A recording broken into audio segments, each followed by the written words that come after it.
اس لیے نوجوانوں اپنے ایمان کو اگر آپ کو بچانا ہے تو مسجد سے تعلق اپنا مضبوط کرو، علماء سے جڑو، نیک لوگوں کی صحبت میں بیٹھو۔ اللہ نے ارشاد فرمایا یا ایھا الذین آمنوا اتقوا اللہ وکونوا مع الصادقین، اے ایمان والو تقوی اختیار کرو اور سچے لوگوں کے ساتھ ہو جاؤ۔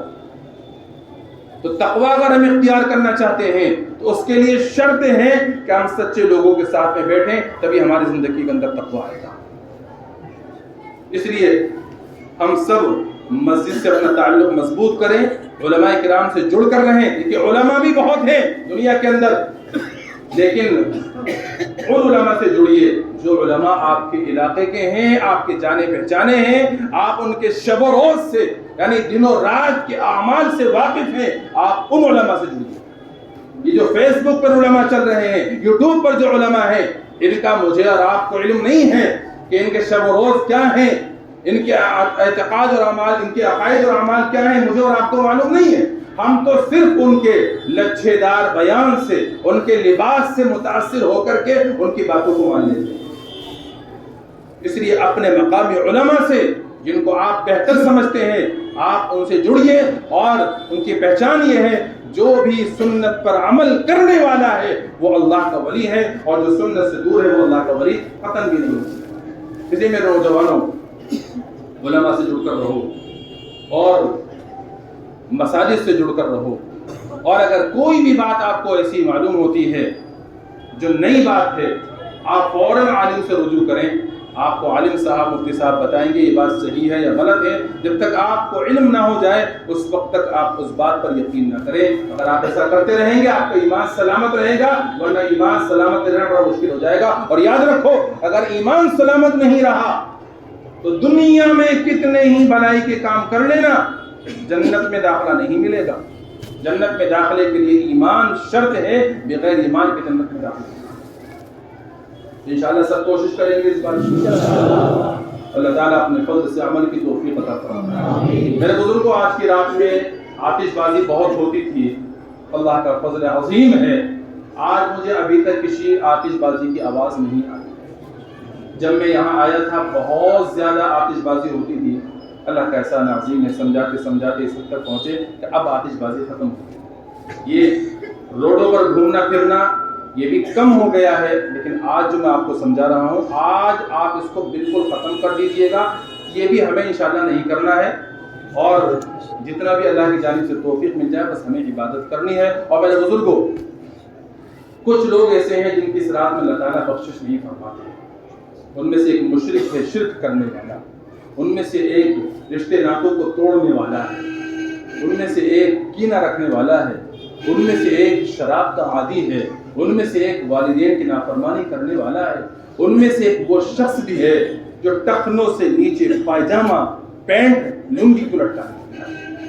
خدا نخواستہ اگر آپ میں سے کسی کے اندر اس میں سے کوئی بھی بدعملی موجود ہو، اس بدعملی کو چھوڑ دو، سچے دل سے اللہ سے توبہ کر لو، انشاءاللہ آج کی رات میں اللہ تعالیٰ ضرور ضرور بخشش فرمائے گا۔ اللہ تعالیٰ سے دعا ہے اپنا فضل فرما کر مجھے اور آپ سب کو عمل کرنے کی توفیق مرحمت فرمائے۔ میرے بزرگوں، آپ کو تو معلوم ہے کہ میرے ساتھ ایک حادثہ پیش آیا ہے، ذہن بالکل بھی میرا حاضر نہیں تھا کہ میں آج کچھ بیان کروں، لیکن میں گھر سے اسی لیے آیا ہوں کہ آپ حضرات یہاں جمع ہوتے ہیں، دعا کرنے کے لیے دوسرے علاقوں سے بھی آتے ہیں، اس لیے میں آج آ گیا تھا، اللہ سے دعا کی، بس جو کچھ اللہ تعالیٰ نے دل میں ڈالی میرے بات میں نے آپ سے عرض کر دی۔ لیکن غم اتنا ہے مجھے کہ میرے بڑے بھائی جو میرے لیے ایک صاحبان کی شکل میں یہاں تقریباً 10 سال سے کھوڑا میں ہی رہ رہے تھے، جو چند دن پہلے وہ اللہ کو پیارے ہو گئے ہیں۔ بہت کوششیں کی کہ ڈاکٹروں سے علاج بھی کرایا، لیکن اللہ کو منظور تھا اتنا ہی، وہ اتنے دن ہی رہ کر ہمارے درمیان سے چلے گئے ہیں۔ بس میں آپ سے بصد احترام یہ دعا کر آپ سے درخواست کر رہا ہوں کہ آپ حضرات 3 مرتبہ سورہ اخلاص پڑھ لیجئے گا، اور خصوصاً میرے بھائی کے لیے، اور ابھی قریب ہی میں ہمارے اور جو بھی احباب انتقال کر گئے ہیں ان سب کے لیے، اور جملہ مسلمانوں کے لیے اس کا ثواب پہنچا دیجیے گا۔ تو انشاءاللہ ہمارے اس مختصر سے عمل سے اگر اللہ تعالیٰ نے ان کی بخشش فرما دی تو ہمارا کچھ نہیں جائے گا، لیکن ان کا کام بن جائے گا۔ اس لیے احباب 3 مرتبہ سورہ اخلاص پڑھ لیں، اس کے بعد انشاءاللہ دعا